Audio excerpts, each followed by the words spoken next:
Hello guys, it's me Alex from the Back4 podcast and welcome back to a brand new predictions video on my channel. Now for the past two football seasons I've done my predictions on the Premier League and I opted against predicting any sort of European football this season because I was waiting to do this one, the big one, my A-League season predictions for the 24-25 season. This season, the A-League looks like it's going to be incredibly exciting. There's a number of clubs that can finish in the finals and a number of clubs battling for the wooden spoon.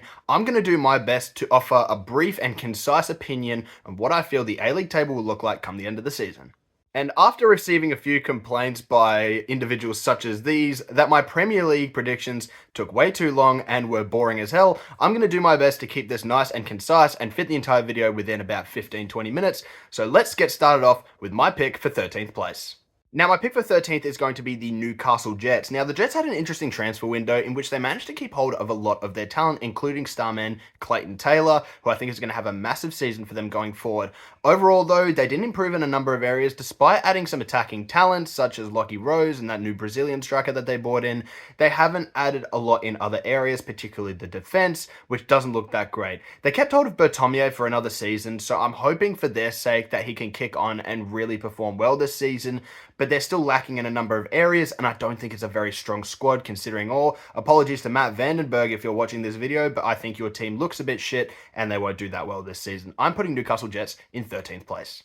Now in 12th place, I'm going to predict Western United. It's been a tumultuous few years for Western as they've had a few highs winning the A-League title and then a lot of lows given their results in the last few years. And unfortunately for them this year, I am predicting another year of lows. They've added in some interesting players such as Hiroshi Ibasuki, which I think is a big pickup for them from Adelaide United. And honestly, a strike pairing of him and Noah Botic when he returns from injury could prove to be very good. Obviously, there's still some very good players in that squad, including Matthew Grimaldi, who I still rate very highly as a young winger, as well as Angus Thurgate, who's constantly locking down that midfield, though in defence, it looks a bit here and there. Players like Ben Garuccio are good, but losing Josh Risdon to Perth Glory was a big loss for them, and it's going to be interesting to see if they can replace him. It's going to be a tough one. I don't rate John Aloisi too high as a coach, so we're going to have to see what he can pull out in order to keep Western Sydney from winning the wooden spoon. It's going to be a tough season, and I'm predicting them to finish 12th.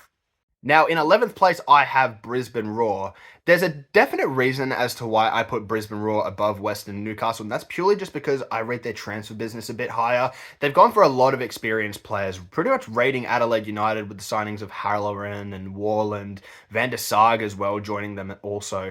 But they've also added in some very interesting young players. Rafael Strauch is an interesting one that they've got in. They've got in that young Ecuadorian winger whose name escapes me at this current moment in time when making this video, but they've also shored up their midfield by holding on to guys like Jay O'Shea, which I think is going to be a massive importance for them going into the A-League season. I still don't think Ruben Zadkovic is that great of a coach, and because of that, I do think they're going to struggle to win those games that are going to be really scrappy, and they're going to be coming up against experienced teams. I don't think Zadkovic really has the tactical know-how to navigate his way through those games, and ultimately through a 26-game A-League season, as we've seen with the Glory and with Brisbane last season. But they have done some really exciting transfer business. I'm really excited to see a strike partnership of Rafael Strauch and Thomas Waddingham if it does happen. So there's definitely some positive signs over there for Brisbane, but still, I do think they'll finish in the bottom three. I think their squad is quite elite below some of the other A-League teams, but signings like Shaw are really good for them, and if they are going to finish in the top 10, those kinds of signings are going to have to perform very well. But for that reason, I'm going to have them finishing in 11th. Now, for my 10th place team, I'm going to have Wellington. Easily one of my most controversial picks, but Wellington this season I think are going to struggle. Now, they've held on to some really experienced names.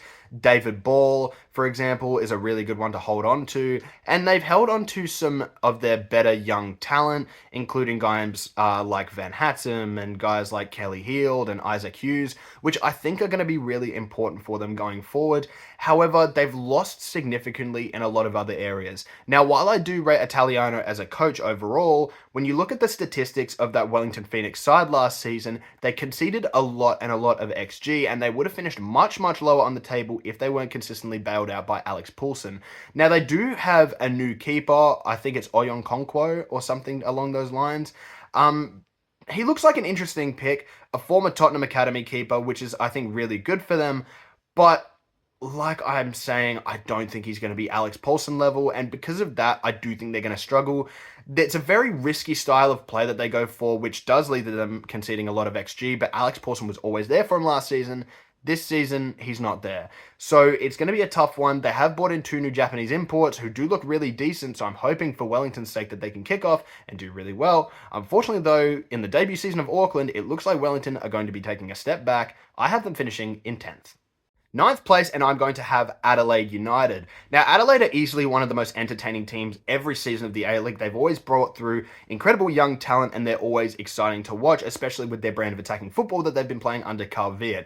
However, they've had some big losses in the transfer window, including the likes of Joe Gauchi and Nesri Irinkunda, to name a few. They did add a couple of really good pickups. Bart Friends looks pretty good. Stefan Mort coming back to the club as well is going to be a huge improvement for them in terms of their leadership team.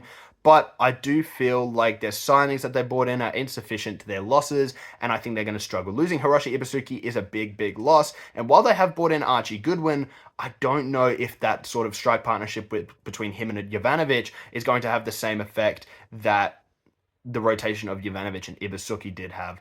I wish the best for them. I always love watching Adelaide, but this season, their transfer business just hasn't been there. Not bad enough for me to think that they'd challenge for the wooden spoon, but bad enough that I do think that they'll probably miss finals. I'm going to have them finishing in 9th. Now, I'll cop plenty of stick for it, but in 8th place, we have my team, Perth Glory. Now, I tried to make this list with the idea that I didn't want to be incredibly biased, and because of that, I have to be humble, and I have to say that I don't fully expect Glory to make finals. While I do see a lot of people predicting us to finish 5th and saying that we definitely can make finals, to which I completely agree, we definitely can, I do think that there's a few problems with the Glory squad that need to be addressed, and until they are addressed, I don't think we have that real shot at making finals just yet. One of my big concerns is a few of our signings, such as Nicholas Pennington and Nikola Miliuznic, are out with long-term injuries and probably won't be back for the first few rounds of the A-League season, which is a big loss for us. Musta Amini, who I've heard could be back for the first game, hasn't been involved in preseason at all, which is a big concern. While we have picked up the likes of Joshua Risdon and Brandon O'Neill and a number of other incredibly promising young signings such as Zachary Zalewski and Abdul Faisal, and as well as Adam Bulgaria as well, I don't think the Glory just have what it takes just yet to jump into the top 6. David Zrilic is an incredibly promising coach, having spent time at Leipzig. For that reason, I'm really excited to see what kind of football we're going to be playing, and I don't expect us to have a really bad season. In fact, I will not be surprised if we do, in fact, finish in the top 6 and make finals, but I think 8th is a sensible sort of guess or a sensible representation of what I feel this squad can achieve. I do think that we can go much higher, but in terms of trying to be humble and honest, I'm going to say we just miss out on finals narrowly. We finish in 8th, but I think that's a massive leap forward for the club, and I'm excited to see what we can do in the next few years. Another interesting pick, but in 7th, I have Melbourne City. Constantly a mainstay of title challenging teams in the A-League, Melbourne City have had a dramatic fall off in the last couple of years. Now, a large portion of that has been down to the loss of Patrick Kisnorbo as their coach, going through a few and now landing Aurelio Vidmar for the next 2 years. I just don't think Vidmar is the kind of coach that they need to be challenging for the league title again. While they do have some incredibly promising players in their squad, such as Matthew Leckie, who is injured right now, but I expect to be really good once he comes back, they've held on to a lot of other experienced names, such as Jamie Young, Slivan Ugarkovic. Those kinds of names are going to be crucial for them in order to push them towards finals football. Marco Tilio on for another season as well is going to be great for them, as is the return of Nathaniel Atkinson on a 3-year deal, which I think is going to be absolutely phenomenal. However, I just feel like Melbourne City are missing that wow factor that's really going to push them onto those next sort of big challenges for the title. They haven't replaced Jamie McLaren quite yet, which I think is going to be a big problem for them. They did bring in that Israeli striker, Cohen, who I think can do good, but I don't think he'll pull Jamie McLaren numbers. In terms of their youth, Max Caputo out with an injury, but looks very promising, so I hope to see him more, and Ben Mazzeo looks like a great young player, but I think that they just don't have the squad for it or the coach for it this season. I have Melbourne City finishing in 7th. Here we are into the top 6, where I'm going to have in 6th place MacArthur. Now, the Oz Cup winners did prove to be a tough side to beat in their Cup campaign, beating Melbourne Victory in the final, who I'm sure everyone thought was going to win the Oz Cup when thinking about that possible matchup. But they've done some really, really good transfer business. They held on to Valigerman, which I think is a really, really good get for them, especially after the betting scandal last year, where they lost Davila, Kieran Backus, Clayton Lewis, as well as Matthew Miller.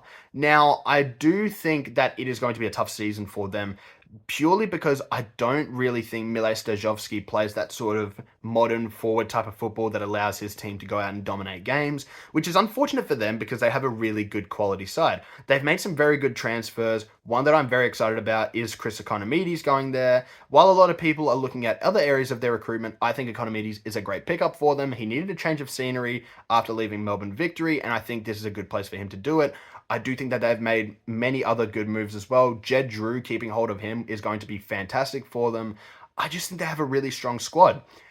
Unfortunately, the one downfall is going to be that of Mile Stojovski as the coach and his sort of style of play, but I do predict them to be a really scrappy team that's going to be able to get points when needed because of the experience in their squad, and because of that, I have them finishing in 6th. Now, 5th place, I'm going to have the Central Coast. Now, we did get some massive news with their CEO actually leaving the club not too long ago. I believe it was yesterday, actually. But Central Coast Mariners still have a relatively strong squad. Now, I know we always say every season that the Mariners will struggle, that their recruitment hasn't been good enough, but I really, really am starting to believe in the Mariners project in terms of their recruitment. I did like the look of players like Ryan Edmondson towards the back end of last year.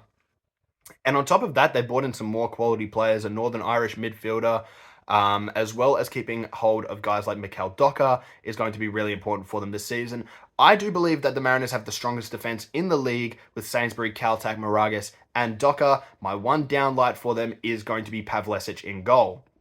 He hasn't looked convincing and or strong in his time there, and I am predicting the Mariners to go in for a move for Mark Birighitti at some point, but whether he joins in January or joins at some point before January will have to be seen, but they really do need another goalkeeper. I think they might lack a bit in firepower this season, which could be a concern, but I still think they're an incredibly solid side. I'm going to predict them to have a really good season. Mark Jackson did incredible with that side last season, winning the treble, and I'm backing them to have another strong year this year. I have them finishing in 5th. Into my top 4, and we are going to have the A-League's newest club of Auckland City. Now, Auckland are an incredibly strong squad on paper. They've added the likes of Hiroki Sakai, which is an absolutely brilliant marquee signing for them, as well as plenty of other promising New Zealand players. Callan Elliott making his return to the A-League, as well as the likes of Max Mata being a really good pickup for them. Guillermo May, I think, is going to be a phenomenal striker for them this season, as well as Alex Poulsen being added to their squad after being sold to Bournemouth and then loaned to Auckland, with Auckland being Bournemouth's sister club. I think it's going to be a good year for them. They do look like they're going to have very strong showouts with the crowd. I'm excited to see what their squad can do. I don't rate Corica that much as a coach, but he's a guy that knows how to get the most out of strong squads. I say the most.